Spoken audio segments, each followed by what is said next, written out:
इसलिए रात को दोनों ही अपने पेरेंट्स से चैन को क्या हेल्थ इशू है इस बारे में पूछते हैं। लेकिन दोनों के पेरेंट्स उन्हें खुलकर कुछ भी नहीं बताते हैं, बस शन की ज्यादा केयर करने को बोलते हैं और इस बारे में उसके पेरेंट्स से बात करने के लिए मना करते हैं। इधर शन अपने सर में एक स्ट्रेच मार्क्स नोटिस करती है। ये मार्क चाइल्डहुड से उसके सर पर था, लेकिन उसे कोई भी आइडिया नहीं था कि ये मार्क उसके सर में कैसे आया। फिर चैन अपने लैपटॉप में देखती है कि उसके बहुत से क्लासमेट्स ने उसे मैसेज भेजा है। सभी उसकी हेल्थ को लेकर फिक्र कर रहे थे। सभी लोगों से इतना प्यार देखकर वो बहुत ज्यादा खुश थी। उसी समय जंग भी अपने रूम से उसे आवाज लगाकर जल्दी रेस्ट करने के लिए बोलता है, क्योंकि उसे उसकी फिक्र हो रही थी। अगले दिन स्कूल जाने से पहले सन चैन को बहुत सारी कैंडी देता है ताकि जब भी उसका शुगर लेवल लो हो तो वो उन्हें खा सके। संग उसको बहुत ही केयरफुली ट्रीट कर रहा था, लेकिन जंग तो चैन को नॉर्मली ट्रीट करता है। चैन भी समझ चुकी थी कि उसे ऑकवर्ड फील ना हो, इसीलिए जंग उसे नॉर्मल ट्रीट कर रहा है, पर अंदर से वो उसके लिए बहुत ज्यादा केयर करता है। उसके बाद क्लास में उनके teacher book crossing event announce करते हैं, जिसमें उन सभी को पार्ट लेना होगा। इस इवेंट में सभी लोग अपना नाम सीक्रेट रखकर किसी एक क्लासमेट को अपनी एक फेवरेट बुक गिफ्ट करेंगे। फिर वे लोग उस बुक को पढ़कर उससे रिलेटेड 800 वर्ड्स में एक मैसेज बुक देने वाले के लिए लिखेंगे। ये सुनकर शी, चेन, सॉन्ग और जियांग को टी पार्टी के लिए इनवाइट करती है। वैसे भी उसी को सॉन्ग को ट्रीट देनी थी, क्योंकि उसने ऐसे राइटिंग में उसकी हेल्प की थी। इसमें शी को प्राइज भी मिला था। उसके बाद वे लोग टी पार्टी करने के लिए बाहर जाते हैं, जहां पर शी सॉन्ग की फेवरेट बुक के बारे में पूछती है, क्योंकि वो उसे वही बुक देना चाहती थी। वैसे सॉन्ग की कोई फेवरेट बुक तो नहीं थी, उसके पास जो भी बुक होती थी वो उन सभी को पढ़ लेता था। थोड़ी देर बात करने के बाद शी चैन को अपने घर पर लेकर जाती है ताकि वो वहां से कोई एक बुक सिलेक्ट कर पाए। शी का घर भी बहुत ही बड़ा था, जिसे देखकर चैन शॉक हो जाती है।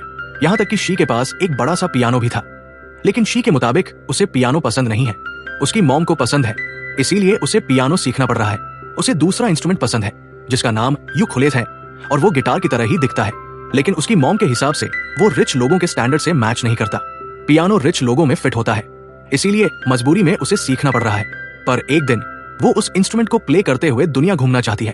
तभी वहां पर शी की हाउस हेल्प दोनों के लिए फ्रूट्स लेकर आती है, जिसे चैन गलती से शी की मॉम समझ लेती है। तब शी उसे बताती है कि उसकी मॉम इतना अच्छा बिहेव नहीं करेगी, उनसे मिलकर तो उसे अच्छा भी नहीं लगेगा। उसके बाद शी चैन को अपनी बुक कलेक्शन दिखाती है। उसके पास बहुत सारी बुक्स थी, जिसमें से वो चैन को अपने लिए कोई बुक सिलेक्ट करने के लिए कहती है। साथ ही वो चैन से सॉन्ग की फेवरेट बुक के बारे में पूछती है। चैन को तो इस बारे में कोई भी आइडिया नहीं था, लेकिन वो उससे प्रॉमिस करती है कि वो सॉन्ग की फेवरेट बुक के बारे में पता लगाएगी। वहीं इतनी सारी बुक देखकर चैन कंफ्यूज हो रही थी। उसे तो समझ ही नहीं आ रहा था कि वो किस दोस्त को कौन सी बुक गिफ्ट करे। तब शी उसे सजेस्ट करती है कि उसे कोई ऐसी बुक सिलेक्ट करनी चाहिए जो उसकी लाइफ और पर्सनालिटी को रिप्रेजेंट करे। इसीलिए घर जाने के बाद चैन अपनी मॉम से एक अच्छी बुक मांगती है। उनके पास बहुत सारी बुक्स थी, लेकिन वे सभी मेडिकल बुक्स थी, जो कि बिल्कुल भी उसकी पर्सनालिटी से मैच नहीं होती। उसे समझ नहीं आता कि वो बुक क्रॉसिंग इवेंट में क्या करे। अगले दिन हम जंग और सॉन्ग को देखते हैं, जो कि स्कूल जाने के लिए चैन का वेट कर रहे थे। तभी चैन अपने घर से निकलती है और उन्हें न्यूरोसाइकोलॉजी नाम की एक बुक दिखाती है।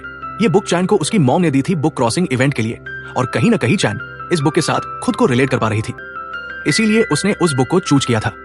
ये बुक ह्यूमन माइंड पर लिखी गई थी, जिसमें यह बताया गया था कि कौन सा व्यक्ति भविष्य में कैसी पर्सनालिटी डेवलप करेगा। चैन और सॉन्ग को तो इस बुक का कॉन्सेप्ट समझ में आ गया था, लेकिन जियांग इस बुक को लेकर पूरा कंफ्यूज था। इसके बाद वे लोग स्कूल आते हैं। वहीं स्कूल में कुछ स्टूडेंट्स अपने अपने क्रश को अपनी फेवरेट बुक गिफ्ट कर रहे थे। सभी स्टूडेंट्स बहुत ज्यादा खुश थे, बस लेट ऑन को छोड़कर। उसे तो ये सब फिजूल की चीजें लग रही थी। दूसरी तरफ क्लास में लड़कियां अपनी अपनी बुक में परफ्यूम स्प्रे कर रही थी, ताकि जिसको भी उनकी बुक मिले वो उनकी स्मेल को पहचान जाए। उनकी ये हरकत देखकर शी भी अपनी बुक में परफ्यूम स्प्रे करती है। सॉन्ग को छोड़कर जियांग, चैन और शी कलर पेपर से अपनी अपनी बुक को डेकोरेट करते हैं। फिर सब लोग लाइब्रेरी में अपनी बुक रखने के लिए जाते हैं। वहां पर जियांग शी को पसंद करता था, इसीलिए वो उसकी बुक उठा लेता है। क्लास मॉनिटर सिंज जियांग को लाइक करती थी, इसीलिए वो जंग की बुक उठा लेती है। वहीं शी सॉन्ग को पसंद करती थी, इसलिए वो सॉन्ग की बुक को ढूंढ रही थी। उसे चैन से पता चल चुका था कि सॉन्ग ने द कैचर इन द राय नाम की बुक वहां पर रखी है, पर उसे वो बुक वहां पर नहीं मिलती। वहीं चैन जल्दी जल्दी में ऐसी एक बुक उठा लेती है, लेकिन क्लासरूम में जाने के बाद उसे पता चलता है कि वो तो एंट्रेंस एग्जाम की बुक है। उसे बहुत ज्यादा गुस्सा आता है कि सबकी बुक में से उसे ही क्यों सबसे बोरिंग बुक मिली है। फिर भी वो उस बुक के ओनर के लिए एक मैसेज लिखने का सोचती है। यहाँ पर लिटियान तो उसे ताना मार रहा था, ये कहकर कि वो स्टडी में कमजोर है, इसलिए उसे तो परफेक्ट बुक मिली है। उसी समय शी नोटिस कर लेती है कि सिंज को सॉन्ग वाली बुक मिली है, और उस बुक को पढ़कर वो बहुत ज्यादा स्माइल कर रही थी। ये देखकर शी को बहुत ज्यादा गुस्सा आता है। उसे ऐसा महसूस हो रहा था जैसे कि उसकी कोई फेवरेट ड्रेस शॉप में हो, लेकिन उसके खरीदने से पहले किसी और ने उसे खरीद लिया हो। वैसे तो सिन जियांग को पसंद करती थी, क्लास में उसी को छुप छुप कर देखा करती थी, लेकिन शी को लग रहा था कि वो सॉन्ग को पसंद करती है। अब सॉन्ग की book the catcher in the रे जंग ने लाइब्रेरी में क्यों रखी थी, ये तो हमें आगे ही पता चलेगा। वहीं शी तो सॉन्ग को हर समय देखा करती थी, उसे पसंद करती थी, और जियांग को लगता था कि शी उसे ही छुप छुप कर देख रही है, क्योंकि जियांग सॉन्ग के साथ ही हर समय रहता था। अब 3 दिनों तक वे लोग जो भी बुक्स लेकर आए थे उन्हें पढ़ना था और ओनर के लिए मैसेज लिखकर बुक वापस लाइब्रेरी में छोड़कर आनी थी। लेकिन यहां पर जियांग को शी की बुक डिक्शनरी के साथ भी समझ नहीं आ रही थी। वहीं सॉन्ग ने तो किसी की भी बुक नहीं ली थी, वो तो अपनी ही बुक पढ़ रहा था। इसीलिए जंग उसे ही शी की बुक पर एक मैसेज लिखकर लाइब्रेरी में छोड़कर आने के लिए कहता है। अगले दिन ओनर को लाइब्रेरी से अपनी अपनी बुक वापस लेनी थी, पर यहां पर चेन को उसकी बुक न्यूरोसाइकोलॉजी कहीं पर भी नहीं मिली, और शी को जब सॉन्ग की बुक दिखी उसमें सिंच का मैसेज देखकर उसे बहुत ही गुस्सा आया। उसे ऐसा लग रहा था कि सिंच सॉन्ग को उससे छीन रही है। उसी समय चेन शी से उसकी बुक लेती है और वहां पर लिखा हुआ मैसेज पढ़ती है। अब बुक तो जियांग ले गया था, और मैसेज क्या लिखा है वो भी जियांग ने सॉन्ग को बताया था, लेकिन लिखा था उसको सॉन्ग ने।